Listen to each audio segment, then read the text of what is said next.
Bonjour à tous, j'espère que vous allez bien. Moi ça va extrêmement bien parce que les amis, aujourd'hui c'est un nouveau concept de vidéo qui me fait extrêmement plaisir parce que dans 12 jours exactement, c'est la Coupe du Monde 2026 qui débute. Ah ça fait extrêmement plaisir. Alors, on pourrait se dire, ouais mais Louis, pourquoi tu commences tes vidéos avant la Coupe du Monde 12 jours avant? Parce que, écoutez-moi, il y a exactement 12 groupes pour la Coupe du Monde. Donc tous les jours, ça sera une nouvelle vidéo où je vous présente un nouveau groupe avec mes pronostics, les meilleurs joueurs. Enfin, je vais vous montrer un peu dans cette première vidéo comment ça va se passer. Et du coup, jusqu'au jour 1, jusqu'à un jour avant la Coupe du Monde. Et puis après, pour la Coupe du Monde, on fera un petit World Cup Tour où je vous parlerai des matchs. Les gros matchs, je pense que je ferai un résumé directement. Je pense qu'on fera des résumés de la semaine, s'il y a des petites histoires, des petits historiques. Franchement, je pense que cette Coupe du Monde va être magnifique. On fera aussi des petits unboxings de maillots parce que je vais en recevoir. Alors franchement, je suis hype là. Franchement, il va y avoir plein de choses. Ça va être super bien. Et on commence directement avec le groupe 1. Donc dans le groupe 1, on retrouve la République tchèque, le Mexique, l'Afrique du Sud et la Corée du Sud. Donc, c'est 4 pays sur le papier qui se valent, même si quelques pays sont au-dessus des autres. Pour commencer avec la Tchéquie.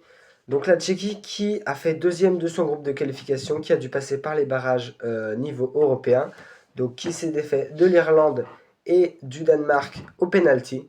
Donc sur deux matchs qui étaient assez serrés, franchement, pour avoir vu. Bravo aux Tchèques, hein, parce qu'il y en a une très très belle équipe soudée. On pourrait penser à leur buteur Patrick Schick qui avait 5 buts lors de ces barrages. Et leur attaquant, le tout jaune Pavel Sulch, qui joue actuellement à Lyon, qui a déjà 2 buts. Ouais, donc on a une très très bonne équipe tchèque qui peut faire mal. Sachant que leur dernière Coupe du Monde tchèque était en 2006, où ils se sont arrêtés en phase de groupe. En deuxième, le Mexique, qui était qualifié d'office vu qu'ils organisaient la Coupe du Monde, qui vont jouer tous leurs matchs donc à domicile au Mexique, donc dans une très très bonne ambiance. Leur dernière Coupe du Monde, c'était en 2022, où ils ont atteint les huitièmes de finale. Et avec un joueur qui s'appelle Raúl Jiménez, leur numéro 9, 35 ans, qui joue certainement sa dernière Coupe du Monde. Raúl Jiménez, très très bon joueur mexicain. Attention à ce numéro 9, les autres pays. Lui, il va faire très très mal pour sa dernière Coupe du Monde. Troisième pays, l'Afrique du Sud, qui s'est qualifié assez facilement dans la zone africaine, hein, ouais, sans trop de difficultés. Ils ont très très bien joué, une très très bonne équipe solide, qui lors de leur dernière, on s'en souvient, lors de leur dernière qualification de 2010, où la France avait été très mauvaise, hein, vous vous souvenez avec les problèmes Domenech et tout, enfin, vous vous souvenez, tout ce qui s'est passé. Et l'Afrique du Sud qui avait fait troisième de son groupe et qui n'était pas passé malheureusement. Avec leur numéro 9 qui joue à Burnley, Lyle Foster. Foster, ouais, attention à lui aussi, très très bon joueur de Championship, oui, de D2 anglaise, si je dis pas de bêtises. Burnley qui joue en D2 anglaise maintenant. Mais attention à eux, parce qu'ils jouaient en D1 avant, donc on a un bon joueur qui peut faire mal. Et le dernier pays, certainement le plus redoutable, la Corée du Sud. La Corée du Sud qui s'est qualifiée facilement, donc le premier pays à être qualifié hors États-Unis, Canada et Mexique. Lors de leur Coupe du Monde 2022, ils ont atteint les huitièmes de finale, en battant notamment le Portugal en phase de groupe.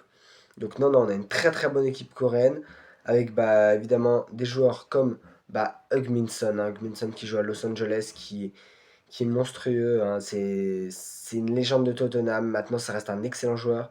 Et aussi Lee Kang-in, le joueur parisien, très très fort caractère, mais qui est capable d'être très très bon en sélection, qui a un peu la relève de Min-son. Donc non, franchement, cette équipe coréenne qui peut faire mal, et qui pour moi va faire mal. Sur mes pronostics, si on doit avoir un joueur à suivre, pour moi ce serait Heung-min Son. Heung-min Son, le joueur à suivre, qui va encore montrer à son âge âgé, 35 ans, ouais, c'est même 34, qu'il est encore là. Et qui c'est le patron de la Corée, qui peut encore faire de grandes choses et emmener son pays le plus loin possible, si possible. Donc pour mes pronostics de ce groupe, je verrai bien la Corée première, sans trop de difficultés, avec un match face à la Tchéquie assez accroché. En deuxième position, la République tchèque, ouais, qui va se défaire du Mexique difficilement. Le Mexique 3e et l'Afrique du Sud malheureusement 4e. Ouais, je vois bien ça. Et ensuite, le match à regarder, pour moi, ce sera Tchéquie-Corée du Sud. Deux grosses nations qui vont se taper pour aller chercher la première place du championnat. Donc pour moi, c'est le match qu'il faut regarder absolument. Puis voilà. Qu'est-ce que vous avez pensé de cette vidéo? N'hésitez pas à me dire dans les commentaires, à vous abonner, à activer la cloche de notification. On se retrouve demain pour le jour 11 avant la Coupe du Monde. Et c'était le Footix. Ciao, ciao!